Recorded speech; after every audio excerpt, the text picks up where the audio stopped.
নমস্কার। আজকে আমি তোমাদের বুঝাবো সপ্তম শ্রেণীর গণতন্ত্রের সাম্য পার্ট 2। তো আমরা ভারতের গণতন্ত্রের সাম্যের প্রথম পার্ট বুঝেছিলাম। তো সপ্তম শ্রেণীর ছাত্রছাত্রীদের সাধারণত একটু বুঝতে খুবই অসুবিধা হয়, তারা গণতন্ত্র সম্পর্কে সবটা জানে না। তাই তোমাদের আমি বলছি, সপ্তম শ্রেণীর ছাত্রছাত্রীদের বলছি, তোমরা মনোযোগ সহকারে আমার কথা শুনবে এবং ভালো করে বোঝার চেষ্টা করবে। যদি তোমরা ভালো করে বুঝতে পারো তাহলে অবশ্যই তোমরা প্রশ্নগুলো শিখে যাবে, কারণ তোমাদের নোট বই দেখে পড়তে হবে না। তো আজ আগের ক্লাসে আমরা পড়েছি যে গণতন্ত্রের সাম্য কিভাবে প্রতিষ্ঠিত হয়েছে এবং গণতন্ত্রের 15, 16, 14 থেকে 18 পর্যন্ত যে ধারাগুলি ছিল সেই ধারাগুলিতে কি কি বলা হয়েছে।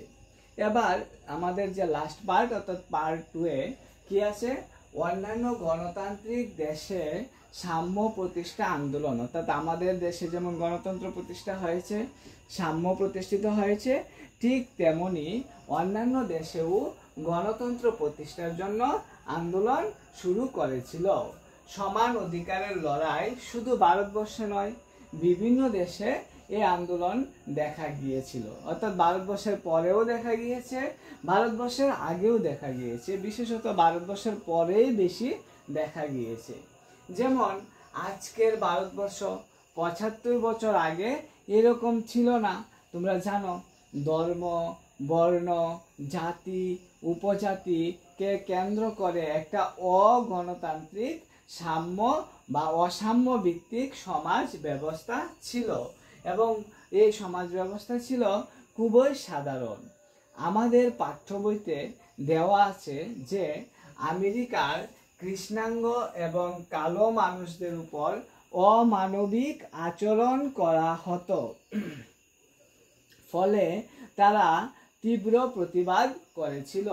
ঠিক আছে, আমেরিকার কি কৃষ্ণাঙ্গ এবং কালো মানুষদের প্রতি অমানবিক আচরণ করা হতো।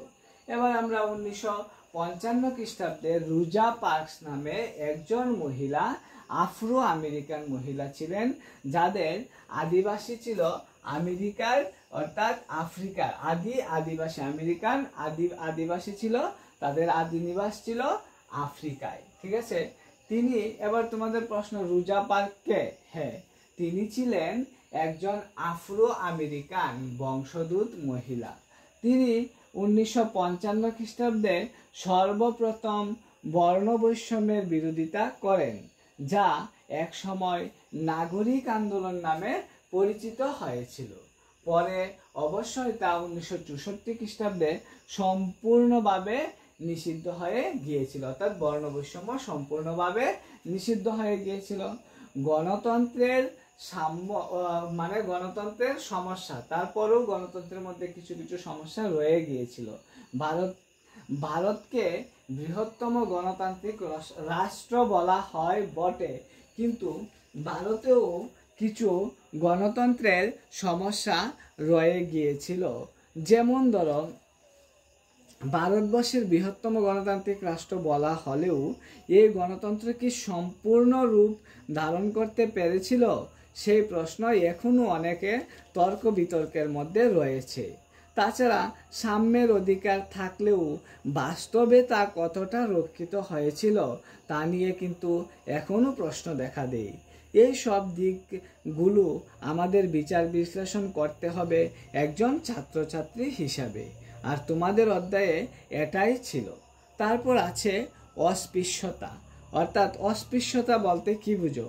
অস্পৃশ্যতা বলতে বোঝায় এমন একটি সামাজিক প্রথা যেখানে নিম্ন শ্রেণীর মানুষদের উচ্চ শ্রেণীর মানুষের থেকে দূরে রাখা হতো, এবং ভারতীয় গণতন্ত্রের মূল স্তম্ভ ছিল সংসদ। তাছাড়াও আরো অনেক ছোট বড় প্রশ্ন তোমাদের থাকতে পারে, তোমরা এগুলো একটু একটু পড়ে নেবে, আর যদি অসুবিধা হয় নিশ্চয়ই আমাকে কমেন্ট করে জানাবে। আমি এই অধ্যায়ের যে ছোট ছোট প্রশ্নগুলো আছে বা 1 এর মান অথবা মার্ক 2 এর প্রশ্নগুলো আছে আমি তোমাদের দিয়ে দেব।